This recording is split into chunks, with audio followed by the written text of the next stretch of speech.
I just recently uploaded a video. Well, it was a quick reel revealing the Raptor project that I have in store. I picked up the 2014 Gen 1 Raptor about a year ago. I wasn't sure if I was going to continue with the project, but here I am. Let me just walk you guys through the plan. So here's what's left of the Raptor, or a full Raptor in one shot. We've got the motor and trans underneath the tarp. We've got the frame with the bed, and we've got the cab right there. As I said, the frame took a pretty good hit, as well as the cab. Well, the main components that I really needed for this truck to make the project worth it was a cab and a frame. So I've got a few frames. I'll tell you guys what's going on here in a bit. So real quick, let's take a look at the frame. Took a pretty good hit. As you can see, the passenger side frame rail is kind of mangled up. If you look over here, there's a pretty good sized buckle in the frame.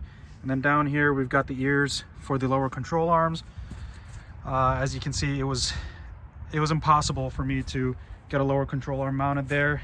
I probably could have taken it to a frame shop and had them address it, but I don't know. I reached out to one frame shop and they said, yeah, it's not worth the labor hours. So here's the cab. In the pictures, it didn't look that bad, but once we got it in person, there's a pretty good buckle right here.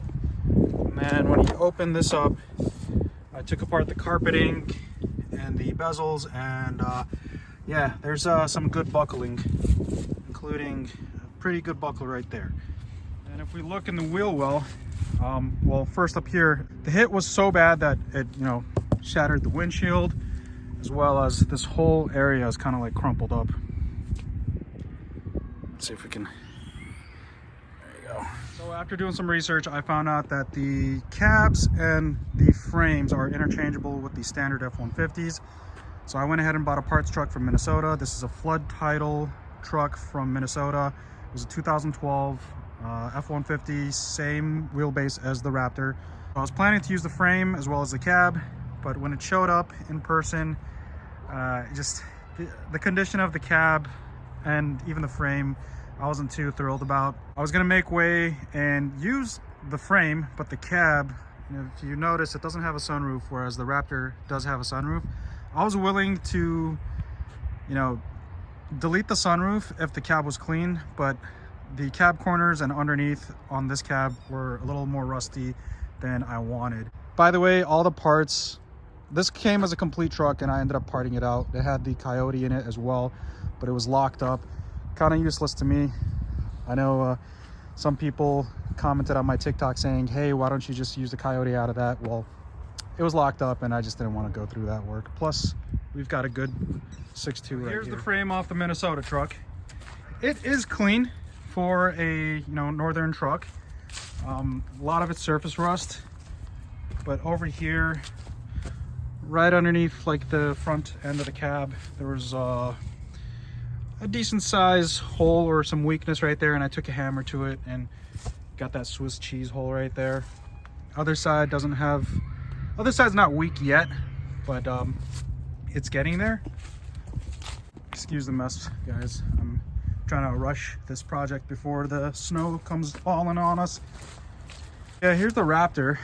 Seems like it's a common weak spot in these frames, but yeah, I just wanted to show you guys that the frames are identical going from the Raptor to the standard F150. I know on the Gen 1s, I did a whole bunch of research and found out that they were the same frames. There were a whole bunch of people on the forums and the Facebook groups saying that they're going to be different. And yes, they do have different part numbers, but in the automotive engineering world, if you have different paint or even one little bracket that's needed for a specific wiring harness that's different, then you'll get different part numbers.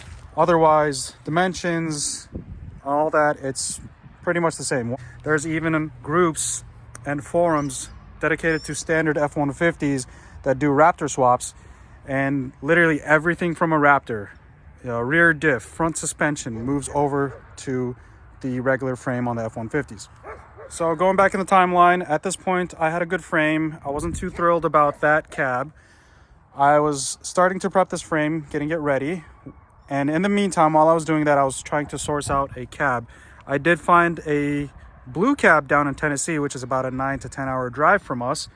And You know, I was planning like a 2-day trip. It was going to take off time from work, get the trailer, all that set up. When I found the cab down in Tennessee, I called the shop and I was, you know, looking for some reassurance saying, hey, before I make this 10-hour drive, can you guys go out to the shop and like take pictures of the cab corners and underneath?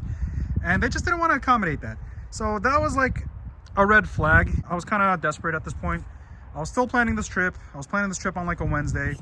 And as I was planning this trip, it was getting later in the night. And I remember I just got on the insurance auction website and I was like, hey, let me see if there's any other parts trucks that I could find, you know, but this time I'll do my search categories to be in the southern states. And that Wednesday night or Thursday morning, I was looking on the auction websites and I found this truck. Well, imagine a complete truck here. So this truck right here, or what's left of this truck, and the cab and the rest of the frame is inside. I'll show you guys what we're planning to do here in a bit. This truck came from Georgia. As you can see, rust free. I mean, compared to Michigan trucks, this frame looks like it just came off a dealer lot. You know, like I said, compared to Michigan trucks. When I took the bed off this frame, if you guys know about Ford beds and the bolts, the T50s that hold the bed down to the frame, you'll know what I'm talking about. This one, I had to cut each and every bolt. I think only one bolt came out of that bed, whereas this one, I just zipped them all right out. I probably had this bed off in like an hour and a half, taking my time. Here's the rest of the truck. We've got the cab right here, the complete cab, as well as the front end of the frame. And we'll talk about why I'm sectioning that right now.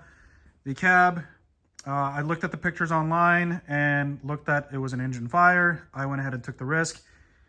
Being in the Northeast, it is so hard to find a clean cab. And what I mean by that is finding a cab without any rust underneath. Yes, the front end looks like it's rusty, but that's just surface rust because when the motor caught on fire, it burned off the paint and then this sat outside in the rain or whatever and just gained some surface rust. I know I've got a lot in store for me as far as cleaning, but I'll take, you know, I'd rather do cleaning than patching up rust holes. Some of you guys might be watching this and thinking, okay, well, this thing caught on fire. There goes the integrity of the structure on the front end. My thought process behind this is I would rather have, you know, something that caught on fire rather than having something that's got a whole bunch of rust and it's got like Swiss cheese holes in it. I feel like integrity-wise, this is probably more structurally sound than a rusty cab. At least that's my opinion. And when the truck showed up here, I took some quick measurements to compare it to the Minnesota truck, and nothing seems like it moved around or, you know, was warped. I know one thing, at least in the pictures, it looked like the ceiling was warped, but that was just the way the pictures was. If you see, it's all still the same. I've got a lot of work ahead of me as far as ripping out the cab, ripping out the interior. And it is pretty unfortunate because this is the Platinum Edition interior. It's got the peanut butter leather. It's unfortunate that this is pretty much all trash. I'm using the interior from the Raptor anyways. Quickly show you guys how clean it is underneath. Zero rust, baby. Look at that. I loved how clean the cab was. And I was like, man, it's unfortunate that I can't really use the frame. And the reason why I'm saying that is because this frame or this truck is a 157-inch wheelbase truck, which means it had the long bed on it. And the Raptor has the short bed, as well as the Minnesota truck had the short bed. And after doing some research, I found out that all the F-150s, at least for the Gen 1 Raptor, or whatever, I think this is the 12th gen, which is like the 2009 to 2014. I found out that the frame, when they manufacture these, or like when they assemble them, there are actually three pieces. There's a front piece, a middle piece, and then a rear piece. And I can show you guys on the frames outside, but if you look over here, you can see where they joined, or you can see the seam right here, where they joined the front section to the middle section. And I saw another guy on YouTube do a project like this where he had a Raptor he was restoring. It was a front end collision, and he was able to take the front end, or the front, like I think they call this the front horn of the frame, off of a standard cab F-150, and was able to cut and weld that to the rear section or the mid section of the Raptor. So I was like, well, I really like how clean this frame is. You know, this is just surface rust because of the fire.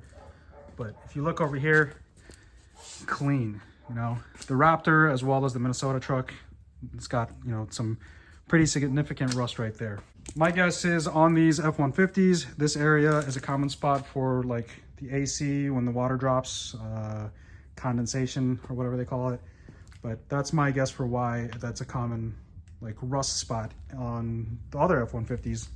Anyways, I'm gonna go ahead and wrap up this video. I just wanted to quickly talk about the plan and what the plan is for this Raptor project before I start posting like this series or start documenting this. What I'm going to post next is me ripping the motor out of the Raptor frame. I didn't record me taking the cab off because I was just in a rush that day, and yeah, I was just in a rush that day. If you made it this far in the video, thank you guys for watching. It motivates me to do more of this kind of content. If you have any suggestions for what I should do while the truck is all apart, and please don't suggest anything like, oh, you should throw a Whipple on it or you should coyote swap it. My goal right now is to just get this truck up and running within a certain budget. So I would love to do all that go fast stuff or like suspension stuff. I know I've got a buddy at work telling me about doing like a Gen 2 suspension conversion. And yeah, my goal is to just get this thing up and running. So thank you guys for watching, and we'll see you guys in the next video. Don't forget to like, share, and subscribe.